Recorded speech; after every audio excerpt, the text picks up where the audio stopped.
Everyone, আজকে রাধাষ্টমী শুভেচ্ছা রইল আমার সকল বন্ধুদের। তো আজকে বাড়িতে রাধাষ্টমী হচ্ছে। আমি যেহেতু করতে পারবো না, ওই জন্য দিদিভাই আর মা দুজনে মিলেই করছে। মা উপরে ঠাকুরের জন্য ভোগ করছে আর দিদিভাই ঠাকুর ঘরে আর কি করছে। আর আমি এসেছি রান্নাঘরে। আজকে দুপুরে নিরামিষ রান্না করব। এই যে এখানে যে সয়াবিন রান্না করব। তো এই যে সয়াবিনটাকে ফ্রাই করছি এখন। আর আজকে মা রোববারে যেহেতু বাজার করে নিয়ে এসেছে, আমাদের রোববারে কি মাছ টাছ বেশি করে বাজার করে। তো আজকে দেখি কি কি মাছ এনেছে। তো এখানে কি আছে, এখানে মনে হচ্ছে এটা কাতলা মাছ আছে। হ্যাঁ, এটা কাতলা মাছ আছে। আর এটা আছে এই যে কই মাছ। আর এটাই আছে কি, এটা পমফ্রেট মাছ নিয়ে এসছে এই যে।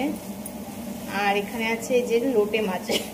তো এখানে লোটে মাছ, এগুলো মাছ এনেছে, একবারে এনেছে, যেহেতু আজকে রান্না হবে না। এগুলো আমি আর কি একবারে ফ্রিজে রেখে দেবো।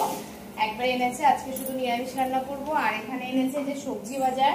তো মা এখানে সবজি বাজার এনেছে এই যে বড় বড় মানে চিচিঙ্গা, তোমরা কি বলো জানি না, আমরা বলি চিচিঙ্গা। তো এই যে চিচিঙ্গা এনেছে। এখানে এনেছে টমেটো আর পটল এনেছে। এখানে এনেছে বিনস এনেছে।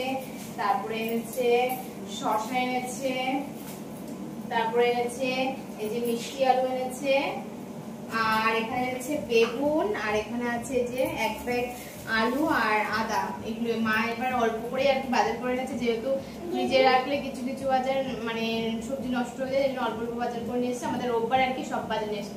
আর এই যে চলে এসছে পাপা। ও বলছে ছোট মা ঘুম পেয়েছে, এখন টিভি দেখছিল, এখন ঘুম পেয়েছে। আমি রান্না করে তারপরে যাবো উপরে। তো ভিডিওটা এই অবধি। তোমাদের যদি ভালো লাগে অবশ্যই আমাকে একটু লাইক করো, কমেন্ট করো, ভালো লাগবে। আমিও পাশে আছি। তো ভিডিওটা এই পর্যন্ত, টাটা।